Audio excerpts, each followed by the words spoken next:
ऐसे ही कोई मीटिंग से अप्रैल 2026 में बता पाए कि इस देश को राज्य सरकारें और केंद्र सरकार ने मिलकर नक्सलवाद की समस्या से पूर्णतया मुक्त कर दिया है।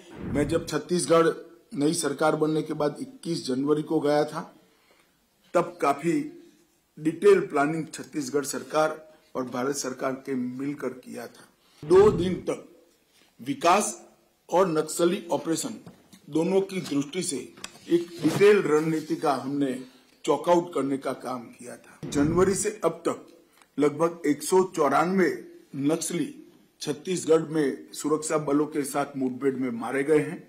चाहे नॉर्थ ईस्ट हो, चाहे कश्मीर हो, चाहे वामपंथी उग्रवादी क्षेत्र हो, सब जगह लगभग कुल मिलाकर 13,000 से ज्यादा लोगों ने हथियार छोड़े हैं। हिंसा की घटनाएं जो पहले 16,463 हुई थी, अब 7,700 तक सीमित हुई है और अगले साल से तो और कम होगी। मगर मैं 10 साल का आंकड़ा कह रहा हूं, लगभग 53% की कमी है। कई गांव इस चुनाव में ऐसे थे जनरल इलेक्शन में जिन्होंने 30 साल के बाद वोटिंग किया है, वहां पर वोटिंग हुआ है। वरना पोलिंग पार्टी जाती थी, नील वोटिंग का डब्बा लेकर वापस आती थी। एनआईए को भी हमने एक्टिव कर इनके वित्तीय पोषण को भी रोकने का हमने ऑफेंसिव रणनीति अपनाया है। कुछ राज्यों में बचा कुछा जो बच गया है उसको पूर्ण उन्मूलन की दिशा में हमने काम करना चाहिए। इसके मूल समेत उखाड़ देने के संकल्प कर इस सम्मेलन से हमने जाना चाहिए। 2017 से शुरू किया था, इसको हमने 19 के बाद बढ़ावा इंट्रोड्यूस किया है।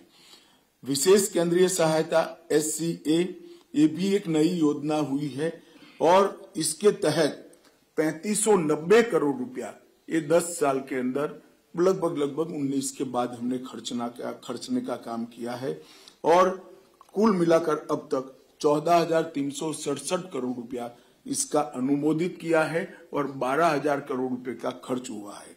ये भी एक पूर्ण रूप से नई योजना शुरू हुई। फोर्टिफाइड पुलिस स्टेशन पहले 66 बनाए गए 10 साल में, अब 10 साल में 544 बनाए गए हैं। सड़क नेटवर्क पहले 2,900 किलोमीटर बनाया गया, इस 10 साल के अंदर सड़क नेटवर्क 11,500 किलोमीटर बनाया गया है। मोबाइल कनेक्टिविटी के लिए विगत 10 साल में 4 से 14 तक कोई प्रयास नहीं हुए थे।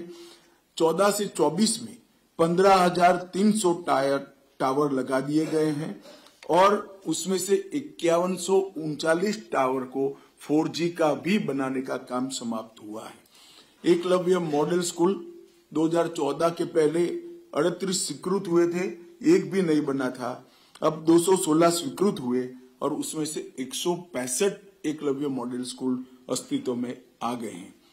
एयर एफर्ट्स इसके लिए नील खर्चा था, अब लगभग 1,000 करोड़ रुपया एयर एफर्ट्स का हम खरीद रहे हैं और ट्रॉमा सेंटर जगदलपुर में बनाया है 131 करोड़ के खर्च से। ये बताता है कि हमने कितनी शिद्दत के साथ इसको आगे बढ़ाने का काम किया है और इसके लिए हमारे लिए एक आनंद का विषय है कि आंकड़े भी हमारे इस सारे एफर्ट्स को रिस्पॉन्ड करते हैं।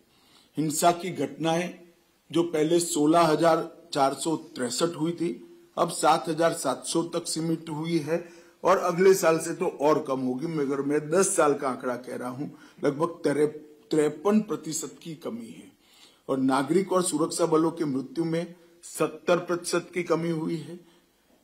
हिंसा को रिपोर्ट करने वाले जिले जो 96 है, इसकी जगह 42 हुए हैं, 57% कमी हुई है। मुख्यमंत्री तेलंगाना ने सच ही कहा है, ये जिलों की संख्या इसलिए थोड़ी ज्यादा दिखती है कि 42 में से 21 जिले नए बने हैं। अगर पुराने जिलों का हिसाब करें तो अब सिर्फ 16 जिले बचे हैं। तो 96 जिले में से 16 जिले ही वामपंथी उग्रवाद के लिए बने। हिंसा की सूचना देने वाले पुलिस स्टेशन भी 465 से 171 बने हैं, इसमें 50 पुलिस स्टेशन नए बने हैं। तो एक प्रकार से अब 120 पुलिस स्टेशन ही बचे हैं जहां हिंसक घटनाएं हुई है। और मैं मानता हूं कि ये सभी राज्यों के और केंद्र सरकार के साझा संयुक्त प्रयास का परिणाम है और हम इसको और दृढ़ता के साथ और स्फूर्ति के साथ और एक ही दिशा में आने वाले समय में हम आगे ले जाएंगे, इसका मुझे पूरा विश्वास है। माओवादी इफेक्टेड डिस्ट्रिक्ट की संख्या में भी जो कमी है, इसमें भी कुछ जिलों को हमने, जैसे कुछ मुख्यमंत्रियों का सुझाव आया था, एरिया ऑफ कंसर्न के रूप में चालू रखने का निर्णय किया है, इसलिए वो है, अदरवाइज वहां पर आज शांति हो गई है। छत्तीसगढ़ की सफलता हम सब के लिए उत्साह की प्रेरणा लेकर आई है। छत्तीसगढ़ में केवल हथियारी ऑपरेशन नहीं चलाए गए, सरेंडर हुए वो भी एक अलग बात है, परंतु इसके अलावे वामपंथी उग्रवाद से प्रभावित सभी जिलों के अंदर छत्तीसगढ़ सरकार ने एक विकास का नया अभियान चला है। 300 के आसपास व्यक्तिगत और फैमिली के साथ जुड़ी हुई भारत सरकार और छत्तीसगढ़ सरकार की योजनाओं को 100% सैचुरेशन का लक्ष्य रखा है। इसके कारण गांव में स्कूल पहुंचा है, सस्ता अनाज की दुकान पहुंची है, सस्ती दवाइयों की दुकान पहुंची है, पब्लिक हेल्थ सेंटर बनाए गए हैं और सेकेंडरी स्कूलों की भी शुरुआत हुई।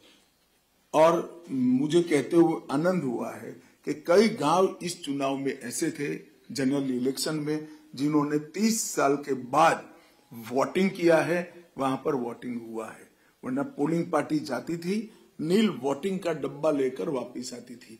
पहली बार 70% वोटिंग किया गया है। सुरक्षा वैक्यूम को कम करने के लिए 2019 से अब तक हमने 280 नए कैंप बनाए हैं, 15 नए ज्वाइंट टास्क फोर्स बनाए हैं और सीआरपीएफ की 6 बटालियन नई अलग अलग राज्यों में राज्य पुलिस की सहायता में हमने भेजा है। इसके साथ साथ एनआईए को भी हमने एक्टिव कर इनके वित्तीय पोषण को भी रोकने का हमने ऑफेंसिव रणनीति अपनाया है, जिसके कारण इनके पास आर्थिक संसाधनों की कमी, अब सब जगह से रिपोर्ट आ रही है कि आर्थिक संसाधनों की कमी हुई है।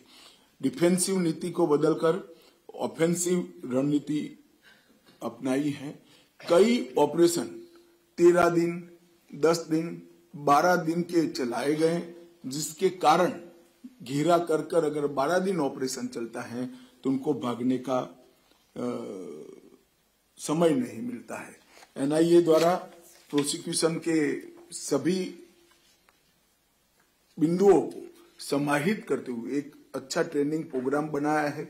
यूएपीए में जो केस रजिस्टर होते हैं, इसको सजा कराने तक की पूरी कार्य योजना एनआईए ने बनाई है और ढेर सारे राज्यों की ट्रेनिंग भी की है। मेरा सभी राज्य के मुख्यमंत्रियों से आग्रह है कि आपके यहाँ जो केस पेंडिंग है, वो केसों में एनआईए की टीम को बुलाकर आपकी प्रोसिक्यूशन एजेंसी की ट्रेनिंग कराएंगे तो इससे हमें फायदा होगा।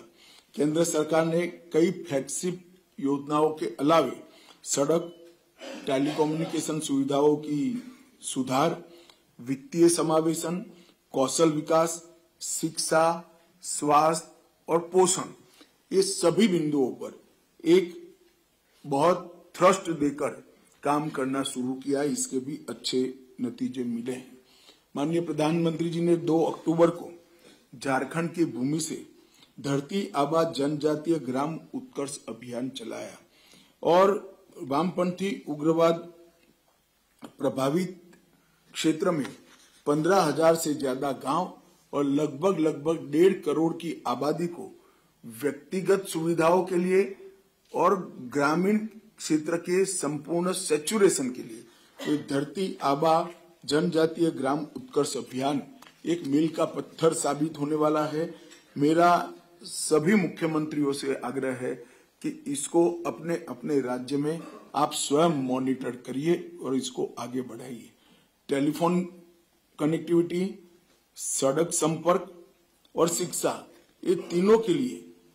राज्यों का सहयोग बहुत जरूरी है। इसके बगैर केंद्र सरकार ये सारे काम समाप्त नहीं कर सकती। मेरा सभी मुख्यमंत्री और मुख्य सचिव से आग्रह है कि ये विकास के कामों की आपके द्वारा कम से कम महीने में एक बार रिव्यू हो। मेनली फॉरेस्ट डिपार्टमेंट से परमिशन की जो थोड़ी तकलीफ होती है, इसको आप लोग मदद करिए। हमने 3C मतलब 3 स्तर पर कनेक्टिविटी में सुधार लाना, रोड कनेक्टिविटी, मोबाइल कनेक्टिविटी और फाइनेंशियल इंक्लूजन, बैंक और पोस्ट ऑफिस को वहां तक पहुंचाना, इसको विशेष ध्यान दिया है। मित्रों, नक्सलवाद आज साबित हो चुका है कि नक्सलवाद आदिवासी क्षेत्रों के विकास के बीच में सबसे बड़ा रोड़ा है। ये भी साबित हो गया है कि नक्सलवाद संपूर्ण मानवता का दुश्मन है और ह्यूमन राइट का सबसे बड़ा हनन अगर कोई एक गतिविधि से होता है तो नक्सलवाद से होता है। 8 करोड़ लोगों को मूलभूत सुविधाओं से वंचित रखना, ये इससे बड़ा उनके ह्यूमन राइट का कोई हनन हो नहीं सकता।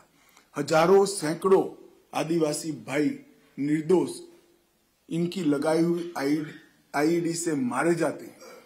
अलग प्रकार से इनकी कोर्टें इनको गैरकानूनी तरीके से मार देती हैं। इससे बड़ा ह्यूमन राइट का कोई वायोलेशन हो नहीं सकता और नक्सलवाद के कारण ही विकास रुका है, ये भी अब साबित हो गया है।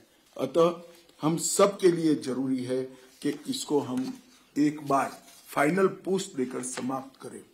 मेरी सभी राज्यों के मुख्यमंत्री और डीजीपी पुलिस प्रमुखों से मेरा निवेदन है कि मुख्यमंत्री जी महीने में एक बार विकास का और नक्सल विरोधी अभियानों का रिव्यू करें। डीजीपी कम से कम 15 दिन में एक बार नक्सल विरोधी अभियानों का रिव्यू करें। और मेरा सभी सीएपीएफ के प्रमुखों से भी आग्रह है कि जहां जहां सीएपीएफ की फोर्स डिप्लॉय है वो जिलों में एक रात्रि वहां के राज्य के डीजीपी के साथ एक रात्रि रुककर ये नए हमारे जो अभियान है नक्सल विरोधी अभियान, इसको नई ऊर्जा दे। जब तक डीजीपी स्तर से जिले पे रहकर इसका रिव्यू नहीं होगा, हम परिणाम प्राप्त नहीं कर पाएंगे। कुछ राज्यों में बचा कुछा जो बच गया है उसको पूर्ण उन्मूलन की दिशा में हमने काम करना चाहिए। इसके मूल समेत उखाड़ देने के संकल्प कर कर इस सम्मेलन से हमें जाना चाहिए। माननीय प्रधानमंत्री जी ने 2047 का पूर्ण विकसित भारत का लक्ष्य रखा है। मेरा आप सभी आग्रह है कि हम देश की जनता को सब एकत्रित करें। ऐसे ही कोई मीटिंग से अप्रैल 2026 में बता पाए कि इस देश को राज्य सरकारें और केंद्र सरकार ने मिलकर नक्सलवाद की समस्या से पूर्णतया मुक्त कर दिया है। अब विकास के आड़े कोई बाधा नहीं है। अब कभी भी मानव अधिकार का उल्लंघन नहीं होगा और अब आइडियोलॉजी के नाम पर किलिंग भी नहीं होंगे। ये सभी संयुक्त घोषणा हम सब अप्रैल 26 में कर पाए, ऐसी मेरी आपको शुभकामनाएं हैं। If you like this video, then like, share and subscribe to ET Now.